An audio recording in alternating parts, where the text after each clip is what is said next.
নমস্কার বন্ধুরা। বাঙালি মানেই মাছে ভাতে। মাছ ছাড়া বাঙালিদের একদিনও চলে না। বিভিন্ন রেস্তোরাঁ বা বিভিন্ন রকম দিনে আমরা মাছ, কাতলা মাছ বা রুই মাছ আমাদের রোজের একটা ডিশ। বিভিন্ন রকম আইটেম আমরা বানিয়ে থাকি। আজ আমি আপনাদেরকে দই মাছ বানানো শেখাবো, খুব সিম্পল প্রসেসে। আশা করি আপনাদের খুব ভালো লাগবে। বাই দ্য ওয়ে, আমি তীর্থঙ্কর রায় কিচেন অ্যান্ড ট্রাভেলস থেকে আজকে আপনাদেরকে এই ডিশটা বানিয়ে শেখাচ্ছি। দই কাতলা বানাতে আমি 2 পিস কাতলা মাছ নিয়েছি, সঙ্গে নিয়েছি টক দই, টমেটো, 2টো পেঁয়াজ, রসুন, আদা, লঙ্কা, গার্নিশিংয়ের জন্য অল্প ধনেপাতা। মশলার মধ্যে নিয়েছি শুকনো লঙ্কা, তেজপাতা, চালমগজ, কাজু বাদাম, গোলমরিচ, মৌরি, জিরে। সঙ্গে নিলাম অল্প মাখন আর সাদা তেল।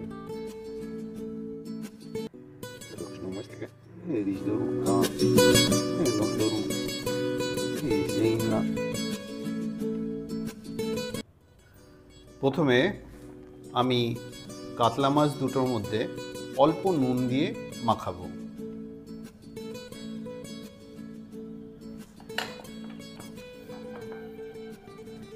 এই ঠিক এর মধ্যেই আমি সাদা দইটাকে দিয়ে দেব।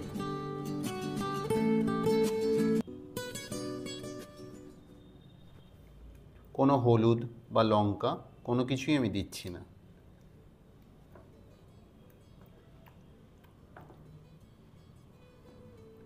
ভালো করে দই দিয়ে আপনারা মেখে রেখে দিন। এই মাখাটা অন্তত আপনাকে 10 থেকে 15 মিনিট রাখতে হবে। এগুলিকে ছোট ছোট এমনি কাট করে আমি মিক্সিতে ভরে একটা পেস্ট বানিয়ে নেব।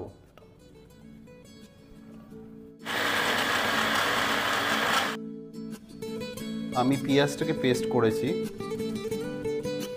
রসুন, আদা, লঙ্কা তিনটেকে পেস্ট করে আমি এইভাবে দিয়েছি। টমেটো ছোট ছোট করে কাট করেছি, আর মশলা যেগুলি আগে দেখানো হয়েছিল সেগুলিই রয়েছে। প্রথমে সাদা তেল দিলাম, মাখন দিলাম।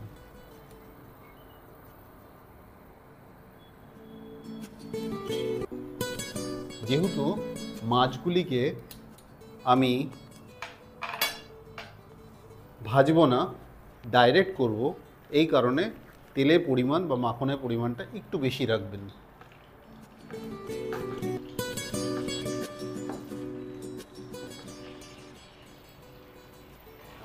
সেই মশলাগুলির মধ্যে প্রথমে পড়বে হচ্ছে আপনার গোলমরিচ। গোলমরিচের পরে আমি 2-3টে শুকনো লঙ্কা এবং তেজপাতা ফেলব, দিয়ে দিচ্ছি। তেজপাতা দিলাম এবং দিয়ে দেব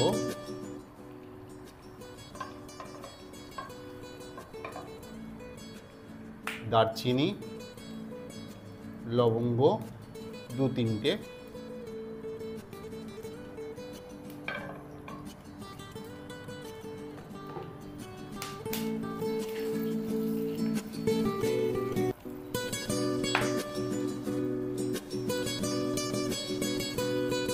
আমার মশলার থেকে একটা খুব সুন্দর একটা গন্ধ বেরিয়ে আসছে।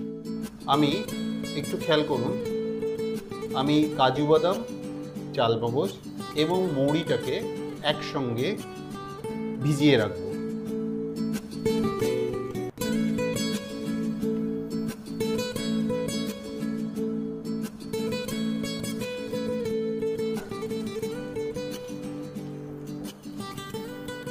আমার ফোড়নের সব জিনিসগুলি খুব সুন্দরভাবে তেল এবং মাখনের মধ্যে মিশে গেছে। এবার আমি পেঁয়াজ দিচ্ছি। পেঁয়াজের পেস্টটাকে দিলাম। এটা তেল ছাড়া অবধি অপেক্ষা করব। হালকা লবণ দিলাম। এর মধ্যে আমার রসুন আদা লঙ্কার পেস্টটাকে দিয়ে দিলাম।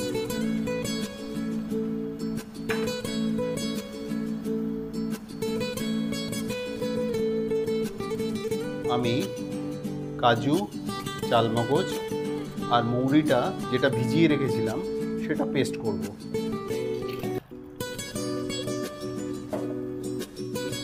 ধনে আর জিরের গুঁড়োটা দিলাম 1 চামচ এবং 1 চামচ। এটাকে আবার নাড়িয়ে চাড়িয়ে টমেটোর নরম হওয়া অবধি একটু অপেক্ষা করব এবং চালমগজ আর মৌরির যে পেস্টটা ছিল সেটা আমি ঢাললাম, এর সঙ্গে মিক্স করে দিলাম।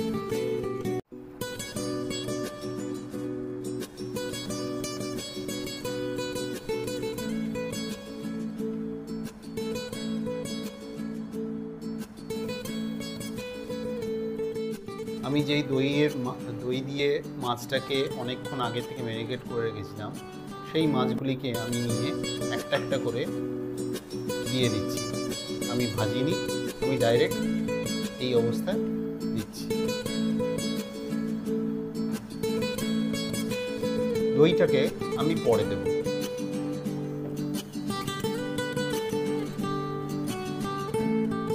মাছটাকে কাঁচা অবস্থায় আপনি উল্টাতে পারেন।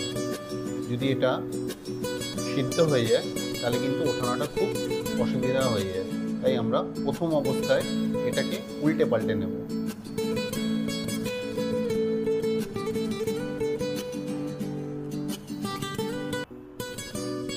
আমি মাছটা চেক করব বারে বারে যে মাছটা হয়েছে কিনা। মাছটা দেখার জন্য আমাকে বারে বারে এটাকে উল্টে পাল্টে দেখতে হবে, খুব আলতো হাতে। মাছটা আর একটু হবে, এর মধ্যে আমি যে বেঁচে থাকা দইটা আছে সেটাকে ঢেলে দেব। বেঁচে থাকা দইটাকে আমি খুব সুন্দর করে এর উপরে দিয়ে দিচ্ছি।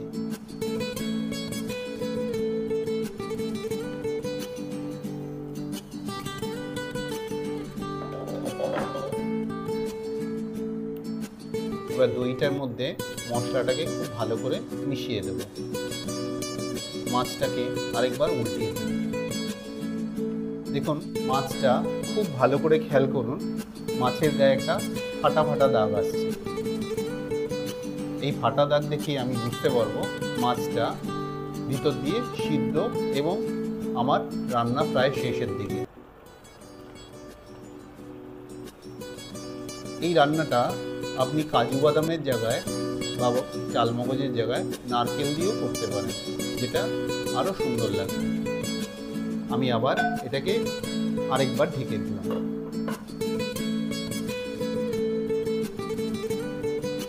দেখুন আমার রান্না প্রায় কমপ্লিট। মাছটা পুরোপুরি ভিতর থেকে সিদ্ধ হয়ে এসেছে, একটা খুব সুন্দর ফ্লেভার আমি পাচ্ছি। আপনারা যখন বানাবেন আপনারাও পাবেন। আমার পরের রেসিপিতে আমি নারকেল দিয়ে বানানোটা আপনাদের শিখিয়ে দেব। আমার দই মাছের রেসিপি কমপ্লিট হলো।